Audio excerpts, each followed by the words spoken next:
بسم اللہ الرحمن الرحیم۔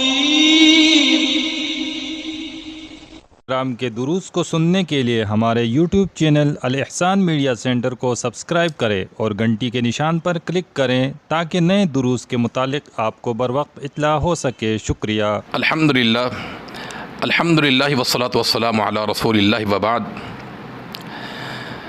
کتاب و سنت سے یہ بات معلوم ہے کہ انسان جب اللہ تعالی سے دعائیں کرتا ہے تو اللہ تعالی انسان کی دعا کو قبول فرماتا ہے، لیکن کچھ اوقات اور کچھ حالات ایسے ہوتے ہیں کہ جن میں انسان کی دعائیں زیادہ قبول ہوتی ہیں۔ ویسے تو انسان کی ہر دعا قبول ہوتی ہے اور ہر وقت ہوتی ہے، لیکن کچھ اوقات کچھ حالات ایسے ہیں جن میں انسان کی دعائیں زیادہ قبول ہوتی ہیں اور جلد قبول ہوتی ہیں۔ ان اوقات میں سے پہلا وقت، یہ پہلی حالت سجدے کی حالت میں۔ صحیح مسلم میں رسول اللہ صلی اللہ علیہ وسلم کا فرمان ہے، طویل روایت ہے، اس کے آخر میں فرمایا کہ اما السجود فاجتہدوا فی الدعاء، کہ تم سجدے میں خوب محنت کرو، اللہ سے مانگو، دعائیں کرو۔ فقامن ان یستجاب لکم، فرمایا کہ بہت ہی لائق ہے کہ تمہاری دعا قبول کی جائے۔ تو اس حدیث سے معلوم ہوتی ہے کہ انسان جب سجدے کی حالت میں ہوتا ہے تو انسان کو اللہ سے زیادہ دعائیں کرنی چاہیے، اور اللہ تعالیٰ اس حالت میں انسان کی دعائیں قبول کرتا ہے۔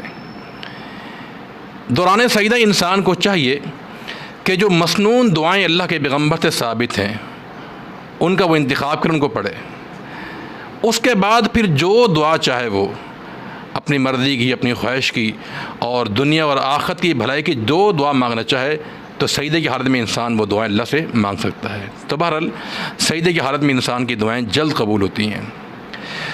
دوسری حالت، یہ دوسرا وقت، رسول اللہ صلی اللہ علیہ وسلم کا فرمان ہے کہ ما من مسلم یبیت علی ذکر طاہرا، کہ جو مسلمان رات کو باوضو ہو کر اور ذکر و اذکار کر کے سو جاتا ہے، اور اگر دوران نیند اچانک اس کی آنکھ کھل جائے تو اللہ سے جو مانگے اللہ تعالیٰ اس انسان کی دعا قبول کرتا ہے۔ تو اس لیے اس حدیث سے معلوم ہوتا ہے کہ جو انسان رات کو وضو کر کے سوتا ہے اور جتنے بھی سونے کے اذکار ہے وہ پڑھ کے سوتا ہے، اور اگر رات کو اس کی آنکھ کھل جائے کسی بھی وجہ سے تو اللہ سے جو مانگے تو فَعَطَاهُ اللَّهُ، اللہ اس کو عطا فرماتا ہے۔ سنن نبی داؤد۔ تیسری گھڑی یا تیسری حالت جس میں انسان کی دعائیں جلد قبول ہوتی ہیں، رسول اللہ صلی اللہ علیہ وسلم کا فرمان ہے کہ اثنتانی لا تردانی، کہ دو وقت ایسے ہیں کہ جس میں انسان کی دعا رد نہیں کی جاتی۔ فرمایا کہ الدعاء عند النداء، اذان کے وقت دوران اذان جو انسان دعا کرے اللہ اس کو قبول فرماتا ہے۔ اور نمبر 2 وعند البأس، حالت جنگ میں جب دشمن سے مڈ بھیر ہو جائے اس دوران انسان جو اللہ سے دعا کرتا ہے اللہ اسے بھی قبول فرماتا ہے۔ تو دوران اذان، جب اذان ہو رہی ہو تو انسان اس دوران بھی اللہ سے دعا مانگے تو جلد قبول ہوتی ہے۔ اور نمبر 3 اذان اور اقامت کے مابین، یہ وقت بڑا قیمتی ہوتا ہے اور اس قیمتی وقت کو انسان کو ضائع نہیں کرنا چاہیے۔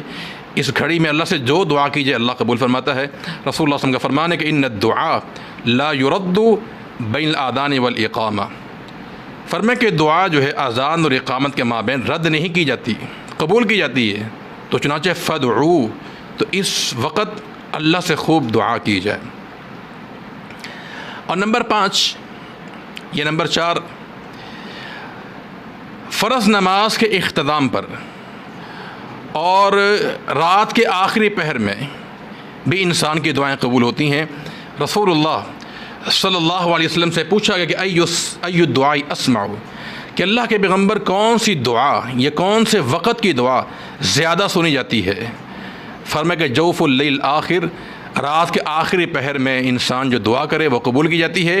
اور نمبر 2 فرمایا کہ فرض نماز کے اختتام پر بھی جو دعا کی جاتی ہے اللہ اس سے بھی قبول فرماتا ہے۔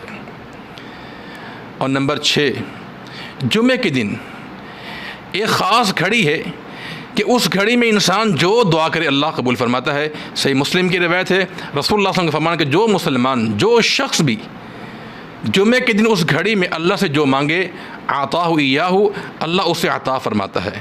اور حدیث میں یہ وضاحت ہے کہ وہ یہ ساعۃ خفیفۃ، وہ گھڑی چھوٹی سی ہوتی ہے،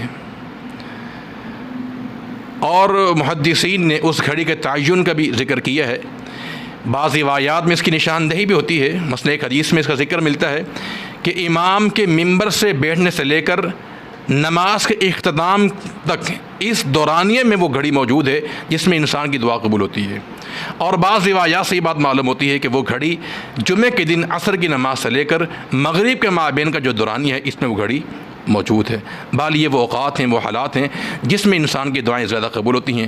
اللہ تعالیٰ ہمیں ان اوقات میں زیادہ سے زیادہ دعائیں کرنے کی توفیق عطا فرما دے۔